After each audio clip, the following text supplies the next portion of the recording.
آخر کار جب وہ کتاب پر تھوڑی توجہ دینے میں کامیاب ہو گیا تو کتاب اسے دلچسپ لگی۔ تدفین کے دن برف باری ہو رہی تھی۔ گرم دھوپ میں سردی کا احساس پرلطف لگا۔ ابھی اس نے پڑھنا شروع ہی کیا تھا کہ ایک بوڑھا آدمی اس کے قریب آ کر بیٹھ گیا۔ صاف لگتا تھا کہ بوڑھا اس سے بات چیت شروع کرنا چاہتا تھا۔ یہ لوگ کیا کر رہے ہیں؟ بوڑھے نے ایک عمارت کی طرف اشارہ کرتے ہوئے لڑکے سے پوچھا۔ کام کر رہے ہیں، اس نے خشک لہجے میں جواب دیا، تاکہ بوڑھے کو معلوم ہو جائے کہ اسے بوڑھے سے بات کرنے کی نسبت کتاب پڑھنے میں زیادہ دلچسپی تھی۔ اصل میں وہ سوچ رہا تھا کہ اس دفعہ وہ تاجر کی بیٹی کے سامنے بھیڑ کی اون خود اتارے گا تاکہ وہ اس پر یہ ثابت کر سکے کہ وہ مشکل سے مشکل کام کرنے کے قابل ہے۔ وہ خود کئی بار ایسا کرتے ہوئے چشم تصور میں دیکھ چکا تھا۔ جب اس نے تاجر کی بیٹی کو یہ بتایا کہ بھیڑ کی اون پیچھے سے آگے کی طرف اتاری جاتی ہے تو لڑکی بہت محظوظ ہوئی اور یہ اسے بہت اچھا لگا۔ اس نے چند کہانیاں بھی کوشش کر کے یاد کی تھیں۔ یہ کہانیاں وہ اس لڑکی کو سنانا چاہتا تھا۔ یہ کہانیاں اس نے مختلف کتابوں میں پڑھی تھیں، لیکن وہ ان کہانیوں کو اپنے تجربے کے نچوڑ کے طور پر پیش کرنا چاہتا تھا۔ اسے یقین تھا کہ تاجر کی بیٹی کو حقیقت کبھی بھی معلوم نہ ہو سکے گی کیونکہ وہ پڑھنا نہیں جانتی تھی۔ بوڑھا بھی اپنی ضد کا پکا تھا۔ کیا میں آپ کی بوتل سے تھوڑا سا پانی لے سکتا ہوں؟ بوڑھے نے کہا۔ لڑکے نے اپنی بوتل فوراً بوڑھے کے حوالے کر دی۔ اسے امید تھی کہ اب بوڑھا اسے تنہا چھوڑ دے گا۔ کون سی کتاب پڑھ رہے ہو؟ بوڑھا اب بھی اپنی ضد کا پکا نظر آتا تھا۔ لڑکے نے سوچا کہ بوڑھے سے پیچھا چھڑانے کا واحد طریقہ یہ ہے کہ اس بینچ سے اٹھ کر چلا جائے، لیکن اسے یہ تہذیب کے خلاف لگا۔ اس کے ماں باپ نے اسے تمیز سکھائی تھی اور بڑوں کا ادب کرنے کی تلقین کی تھی۔ اس نے کتاب بوڑھے کے سامنے کر دی۔ اول تو خود اسے کتاب کے نام کا تلفظ صحیح طرح سے معلوم نہیں تھا، اور پھر اس کا خیال تھا کہ اگر بوڑھے کو پڑھنا نہیں آتا تو وہ خود شرمندگی سے بینچ بدل لے گا۔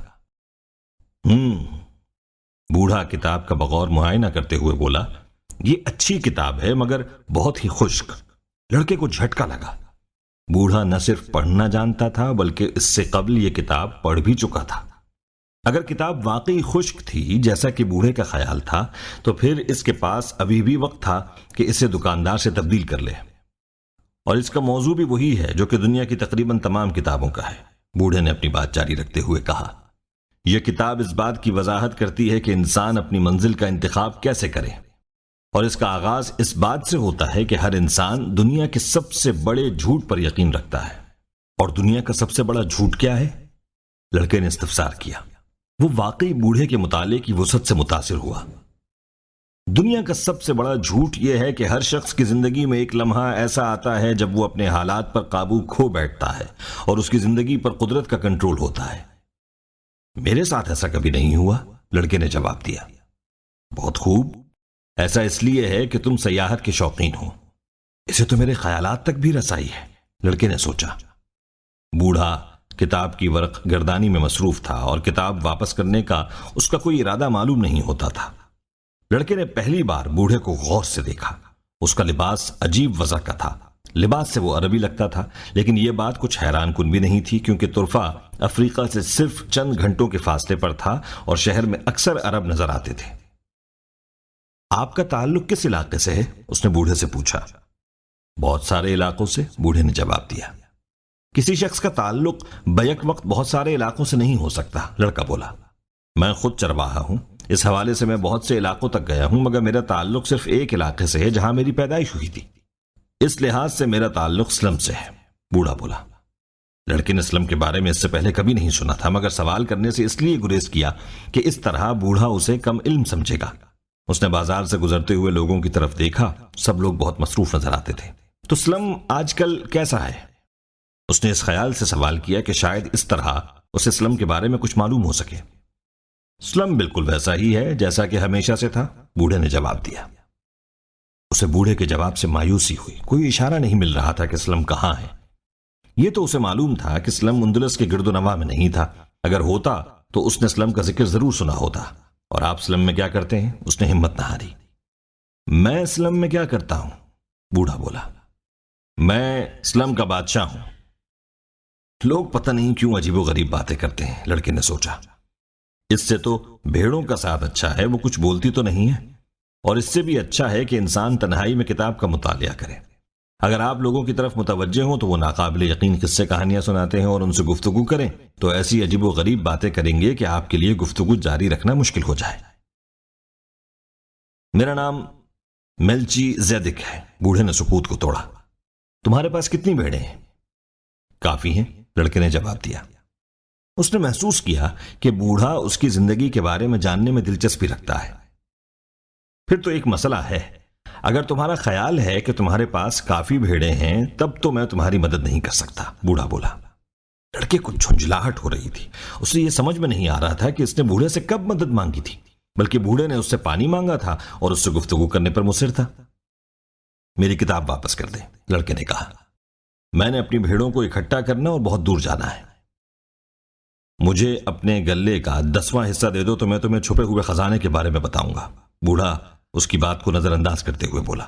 لڑکے کو ایک دم اپنا خواب یاد آ گیا۔ اس کو یکدم یہ خیال گزرا کہ یہ بوڑھا اس بڑھیا کا خاوند تھا جس سے وہ اپنے خواب کی تعبیر پوچھنے گیا تھا۔ بوڑھی خاتون نے تو اس سے کچھ نہیں لیا تھا، مگر یہ بوڑھا اس سے بہت کچھ لینے کا ارادہ رکھتا تھا، بدلے میں اس چیز کے بارے میں معلومات دینے کا دعویٰ کر رہا تھا جس کا شاید وجود بھی نہیں تھا۔ بوڑھا بھی شاید خانہ بدوش ہی تھا۔ اس سے قبل کہ لڑکا کچھ بولتا، بوڑھے نے چھڑی اٹھائی اور ریت پر کچھ لکھنے لگا۔ بوڑھے کی چھاتی سے روشنی کا ایسا شعلہ نکلا جس سے لڑکے کی آنکھیں تھوڑی دیر کے لیے چندھیا گئیں۔ بوڑھے نے جھٹ سے اپنی ٹوپی چھاتی کے سامنے رکھ لی۔ اس نے یقیناً کچھ چھپانے کی کوشش کی تھی۔ جب اس کی بینائی لوٹی تو لڑکے نے دیکھا کہ بوڑھے نے ریت پر اس کے والدین اور اس کی درسگاہ کا نام لکھا تھا۔ بوڑھے نے تاجر کی بیٹی کا نام بھی ریت پر لکھا تھا، جبکہ لڑکا خود ابھی تک اس لڑکی کے نام سے واقف نہیں تھا۔ میں سلم کا بادشاہ ہوں، بوڑھا بولا۔ کوئی بادشاہ کسی چرواہے سے بات کیوں کرے گا؟ لڑکے نے شرمندگی سے جواب دیا۔ اس کی بہت سی وجوہات ہو سکتی ہیں اور سب سے اہم وجہ یہ کہ تم نے اپنی منزل جان لی ہے۔ لڑکے کو کچھ معلوم نہیں تھا کہ کسی انسان کی منزل کیا ہو سکتی ہے۔ منزل وہ خواہش ہے جس کے پورا ہونے کی کوئی ہمیشہ دعا کرتا ہے۔ ہر شخص جانتا ہے کہ اس کی منزل کیا ہے۔ جب انسان جوان ہوتا ہے تو سب کچھ واضح اور قابل حصول نظر آتا ہے۔ انسان جوانی میں خواب دیکھنے سے نہیں ڈرتا، نہ اس کی تعبیر حاصل کرنے کے لیے قیمت دینے سے گھبراتا ہے، چاہے یہ قیمت کچھ بھی ہو۔ لیکن جوں جوں وقت گزرتا ہے، کچھ پراسرار قوتیں اسے یقین دلاتی ہیں کہ اس کے لیے اپنی منزل تک پہنچنا ناممکن ہے۔ بوڑھے کی باتیں لڑکے کے سر کے اوپر سے گزر گئیں، لیکن اسے اس بات سے ضرور دلچسپی تھی کہ وہ معلوم کرے کہ پراسرار طاقت کیا چیز ہے۔ اس طرح وہ تاجر کی بیٹی کو متاثر کر سکے گا۔ یہ وہ طاقت ہے جو بظاہر تو منفی نظر آتی ہے، مگر آپ کو احساس دلاتی ہے کہ آپ کی منزل دراصل ہے کیا۔ یہ انسان کی روح کو بیدار کرتی ہے، اس میں خواہش اجاگر کرتی ہے۔ اس کائنات کا ایک سب سے بڑا سچ ہے، اور وہ یہ کہ انسان جو کوئی بھی ہو اور کچھ بھی کرے، لیکن جب وہ کچھ کرنے کا ارادہ کرتا ہے تو وہ ہو کر رہتا ہے۔ اور یہ اس لیے ہے کہ خواہش اس کائنات کی روح ہے، اور یہی خواہش روح زمین پر موجود ہر انسان کا مقصد حیات بھی ہے، چاہے وہ خواہش صرف سیاحت ہی کیوں نہ ہو، یا پھر تاجر کی بیٹی سے شادی کی، یا خزانے کی تلاش۔ کائنات کی روح کو انسان کی خوشی سے تقویت ملتی ہے، اور اس کے غم، رشک اور حسد سے بھی۔ صرف اپنی منزل کا احساس فرد کے ذمہ ہے، اور جب انسان کچھ کرنے کا ارادہ کرتا ہے تو کائنات کی ہر شے اس کے حصول کے لیے انسان کی مدد کرتی ہے۔ تھوڑی دیر کے لیے دونوں خاموشی سے بازار اور اس میں گزرنے والوں کو دیکھتے رہے۔ تم نے ریوڑ کیوں بنایا ہے؟ بوڑھے نے پوچھا۔ کہ مجھے سیاحت کا شوق ہے، لڑکے نے جواب دیا۔ جب وہ نوجوان تھا، بوڑھا بیکری والے کی طرف اشارہ کرتے ہوئے بولا، جو اپنی دکان کے دروازے میں کھڑا تھا، تو اس سے بھی سیاحت کا شوق تھا۔ اس نے فیصلہ کیا کہ پہلے کاروبار کر کے کچھ پیسہ جمع کر لے اور پھر سیاحت کے لیے دنیا کے سفر پر روانہ ہوگا۔ اس کو یہ احساس نہیں تھا کہ انسان اپنی زندگی کے ہر لمحے میں اس بات پر قدرت رکھتا ہے کہ اس کام کو سر انجام دے جس کا وہ خواب دیکھتا ہے۔ اسے چاہیے تھا کہ وہ بھی چرواہا بن جاتا۔ اس نے اس بارے میں سوچا بھی تھا، بوڑھے نے جواب دیا۔ پھر معاشرے میں دکاندار کی زیادہ عزت ہوتی ہے، اور لوگ چرواہے کی نسبت دکاندار کو داماد بنانا پسند کرتے ہیں۔ لڑکے کے دل میں ایک ٹھیس سی اٹھی۔ آخر تاجر کے قصبے میں بھی کافی دکاندار تھے۔ پھر وقت کے ساتھ ساتھ بوڑھے نے اپنی بات کو جاری رکھتے ہوئے کہا، لوگوں کے غلہ بانی اور دکانداری کے بارے میں نظریات ان کی اپنی منزل کی نسبت زیادہ اہم ہو جاتے ہیں۔ بوڑھا کتاب کی ورق گردانی کرتے ہوئے ایک صفحے پر رک گیا اور پڑھنا شروع کر دیا۔ لڑکا کچھ انتظار کرتا رہا، پھر بوڑھے سے پوچھا کہ وہ یہ سب کچھ اسے کیوں بتا رہا تھا۔ کیونکہ تم اپنی منزل متعین کرنے کی تگ و دو کر رہے ہو اور اس بات کا خدشہ ہے کہ تم کہیں بھٹک نہ جاؤ، اور ہمیشہ ایسے ہی وقت آپ لوگوں کی رہنمائی کے لیے آتے ہیں۔ ہمیشہ اس طرح سے نہیں، کبھی میں مسئلے کی ہلکی صورت میں ظاہر ہوتا ہوں، کبھی خیال بن کر اور کبھی کڑوا وقت بن کر۔ میرا مقصد صرف یہ ہے کہ چیزوں کا وقوع پذیر ہونا ممکن بناؤں۔ میں اور بھی بہت کچھ کرتا ہوں، مگر اکثر اوقات انسان کو اس کا احساس ہی نہیں ہوتا کہ یہ سب کچھ میری وجہ سے ممکن ہوا ہے۔ ایک ہفتے قبل مجھے مجبوراً ایک کانکن کے راستے میں ایک پتھر کی صورت میں ظاہر ہونا پڑا۔ بوڑھے نے اپنی بات جاری رکھی۔ کانکن نے ہر کام چھوڑ کر پکھراج کی تلاش شروع کی۔ وہ 5 سال تک پکھراج تلاش کرتا رہا۔ اس دوران اس نے سینکڑوں پہاڑ کھودے اور لاکھوں پتھر توڑے۔ ایک آخری پتھر کو توڑنا باقی تھا جس میں سے اسے پکھراج مل سکتا تھا۔